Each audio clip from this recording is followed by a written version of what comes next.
Hello, everyone.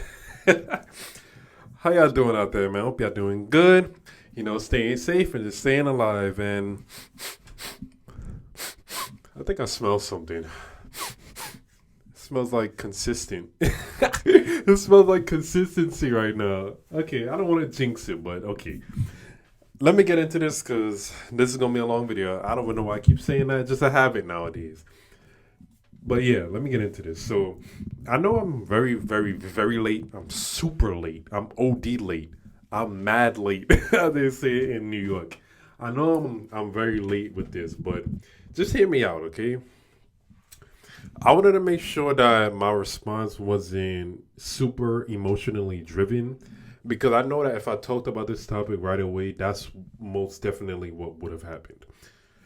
And first off is the whole Kyrie Irving incident. I want to make sure I say Kyrie and not I want to make sure I say it properly so that it doesn't come off as though I'm saying Curry. But Kyrie Irving incident, which is him missing, playing time because of personal reasons. And yeah, that's in quotation marks. And then we see him, oh my God, we see him partying with his sister with no mask on. I mean, it's not just him; it's all of them, but just him in general because he's the main issue of this whole thing was Kyrie Irving. And let me just say, I was bothered by it because he's not just putting himself in danger; he's putting everyone else in danger. And I know that's very cliche. I know people's tired of hearing now, but this time of year, like, well, not just this time of year, but this time in these times, you can't be you can't be risking it like that, bro. Especially you as a multimillionaire professional basketball player in the NBA, you can't be risking it like that. I mean, I understand, times is hard right now. You can't really go out and enjoy shit because of the rules and regulations, but those rules and regulations are there for a reason. Those rules and regulations are in place for a reason. And then what made it bad is that the coaches and the other players didn't know where he was. That's what bothered me even more, to be honest. He just went MIA. MIA, missing in action, and no one knew where he was. You know what's bad? You know what's bad when you just disappear and no one knows where you are. That could be really traumatizing for people too. Oh my God, where's Kyrie? We can't get in contact with him. We can't get in contact with him. Someone call his mother. Someone call his sister. Someone call. When you got to do all of that, that could be really traumatizing. And I know that may be over the top for a lot of people. That may be I might be ODing talking like that, but just think about it. That's missing. That's a missing person type shit. That's not even in my notes. That's just something I just thought of. But that honestly, that's what could happen in a situation like that when you're such a important person to a lot of people. He just went MIA. No one knew where the hell he was. And the next thing you know, we see him at a party just living it up, dancing like a clown. I don't know what type of dancing that was in that video I saw at least, but hey, I don't even mind because I can't dance for shit neither, and I'm black too. So, it just looked funny because from one black person that can't dance to another, it looks funny. Like, yo, I'd be dancing like that. Okay, what made this worse is that uh, it seemed like we thought he was gonna be out because of the Capitol protests and whatnot. Maybe he was gonna, I don't know, put his 2 cents out there. Now that I'm thinking about it, it don't even actually make sense. Like I thought, because I know some people was speculating that's why he was out. But now that I don't even know why I put this in my notes. It actually don't really make sense. It don't. I don't know why that was even speculated as being an excuse. But whatever. That was something people threw out there for some reason. Plain and simple, he missed work just to have fun, and he didn't let anyone know. In the work world, that's called a no call, no show. And I know a lot of people out there know that damn work lingo, those terms. That should bring back memories. I know to the entrepreneurs out there who don't go to work. anymore. I mean, like go to a physical workplace anymore. But I know that shit. I know. I know that brings up memories. No, he did a no call no show. Kyrie Irving, no call no show. You know what I mean? And I'm sure people were trying to get in contact with him too. He just went off the grid. We don't know where the hell you went neither. And for the bosses, the bosses out there, and the supervisors alike, a decision would have to be made like to his future with the company, straight like that. Like for you to okay, I know I keep bringing this up, but for you to go missing and no one knows where you are, and then the first thing we see out of you is you partying in a time like this, Corona time. That's that's like next level irresponsibility. And he's 20 something. Like he's at an age now to where, and he's been playing basketball to where a lot. He's been playing basketball long enough to know that this, like you should. I don't. Okay, I'm sure he knows this is unacceptable. I'm sure about that. He's at an age now where, like, come on, bro. It's easy you want to play basketball, or you don't. It's either you gonna take it serious or you don't. I just looked it up. He's 28. I'm 23. I know I wouldn't do some shit like that. And but hear me out now. What I just realized as I just said that, I feel like that's something you wouldn't know unless you're in that situation. But I don't hear any other NBA players doing some shit like this. I know, I'm pretty sure there's other NBA players who, sneak out just to go have a drink or something, or go have a little fun. But I'm sure it's never to this type of, like, it's never to this extent. Like I said, he really just went MIA. I saw Stephen A say he should retire. Charles Barkley said he needs to grow up. I agree with both of them. Bro, you're 28. You've been playing this game for a while now. You know the I'm sure you know the goods of the pros and cons, the good and bad, the ins and outs of this league and the Professional Basketball Association. You should know better than this, man. And I've come to two conclusions. It's either or. It could be both, but it's either or for me. It's obvious to me that like he doesn't care about basketball as much. You know what I mean? Because, okay, let me say that as a conclusion.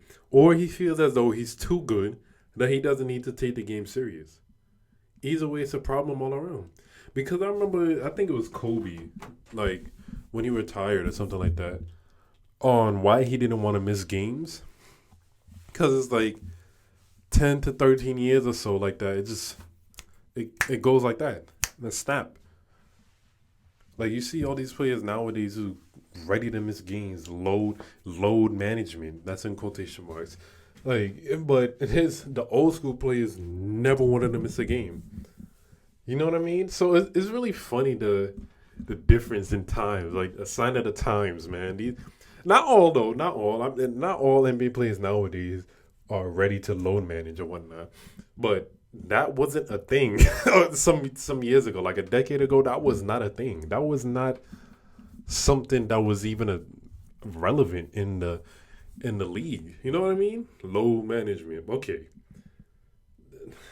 it's either one of those two things. He probably feels he's too good. He don't want to take basketball serious anymore, or he just doesn't care about it. Okay, now the trade. Harden is on the Nets.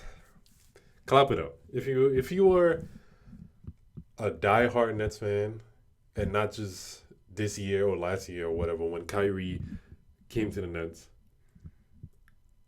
you deserve this, bro. You deserve this, and I'm speaking to myself too.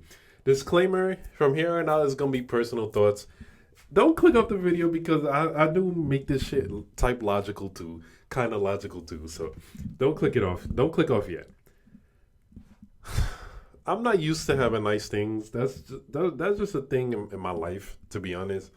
But as a Nets fan, I've been a Nets fan since like I started liking basketball. To be honest, like Vince Carter, I was mad. I was mad young when he was on the Nets. I don't really understand the nuances and the technical shit about basketball, but I knew when he was on the Nets with Richard Jefferson and Jason Kidd, I wanted to watch the New Jersey Nets play. I wanted to. And now it's so funny nowadays to think that when people claim to be Nets fan, they could be considered a bandwagon fan. I would have never thought about. I would have never thought that would happen, bro. In a million years. Oh, you a Nets fan? Since when you became a Nets fan? Like that? Like I would have never in my life imagined that happening, bro. It's just funny to think though, huh? Like people could say they're a Nets fan. You're like, since when you became a Nets fan? You've never been a Nets fan in your life. Name five people from the Nets before the last 3 years. Like that, yo, it's okay. Like I said, this is personal. I honestly never would have thought, and like I said, I'm not used to having nice things. And in that regard, that year they won 12 games. I was in junior high school, middle school, and if anyone asked me who my favorite team was, I would say I didn't have one. I know LeBron was in the league then, so I would just say the Cavs. Whatever team LeBron was on at that time, like I said, that's another thing. I've always been a LeBron fan. Always been more of a LeBron fan than any other superstar player of that caliber, to be honest, too. That's beside the point, though. But yeah, I'm not used to having nice things. And now that the Nets are actually good, I kind of don't want it. Like, now that the Nets have this big three or like two, and when Kyrie decides to come back, I kind of wish they weren't. Like, I know they in championship contention. I know that Brooklyn, it would be very nice to see a banner associated with the Nets coming from New Jersey into Brooklyn. That would be very nice, but it feels weird, and I'm not used to it. So I wish it wasn't like that. I wish they would have. I mean, okay. It sounds dumb as hell for me to even be saying this, but I wish they had gotten into championship contention from their draft picks. Even though we forfeited draft picks until like 2027 or some shit like that. That's beside the point. It's just weird to see people reacting to the Nets games now. People, like, if fans weren't allowed in the stadium, the Nets games would be sold out. I remember I saw a Nets game, the tickets were like $25. I mean, I was all the way in the back, but tickets were very cheap back then. Man, I'm sorry, but it feels really weird. I'm like I said, as a Nets fan or as a New York sports fan, yo, it really feels weird. I miss the old Nets when they were trash. That sounds so dumb, and that's very selfish of me. I know. When both the Nets and the Knicks were the laughing stock of the NBA. You know, when pretty much all New York sports teams was bad. Those were good times though. Those were good times. Like, you know what, man? One day, one day this team is gonna be better. The Knicks, they still waiting, but one day, all the New York teams is gonna be something. The Nets, they have their day now. I'm not like mad. I'm just like, it's just taking me back. Like, wow, I really remember the old Nets, man, when no one would outright claim they was a Nets fan. People would rather claim they was a Knicks fan because they had Melo, they had Lane at a certain point in time before they would ever claim to be a Nets fan. Like I said, I'm just not used to having good things.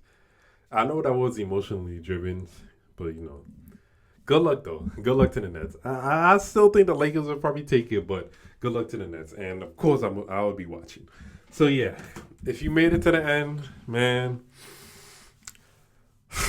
I really appreciate it. I really, really, really, really, genuinely, truly, and truly do appreciate it because, oh man, I know it took long as hell to make this video, but I just wanted to make sure that the actual topics itself weren't too emotionally driven. Okay? So yeah, if you made it to the end, like I said, I thank you and I appreciate it. So hit that 4-point play for me. First part of that 4-point play is leaving a like. And please leave that like. Help me hit my like goal, which has been 5. It helps me out a lot, and it lets me know that there's people out there who actually like my content, literally. Pun intended. Leave a comment. Leave a comment down below if you agree or disagree with what I said, just leave it respectfully, and I'll make sure to get to your comment. Click that subscribe button, to become a part of that process, man. Yo, what's funny? No, I'm not gonna say it. I'm gonna keep it. I'm gonna remember this though, but I'm gonna keep it until it actually happens. So click that subscribe button, become a part of the process. We're taking this to the top, man. We are taking this to the top. Remember, I've been saying that ever since I realized that I could actually do that shit. I've been repeating that, and I know it could happen. Click that notification bell while you're at it. Complete that 4-point play for me, man. Please. I don't have a set schedule for these videos, so if you click on that bell, you'll know when I drop a video. So yeah. Thank you, and more videos coming soon.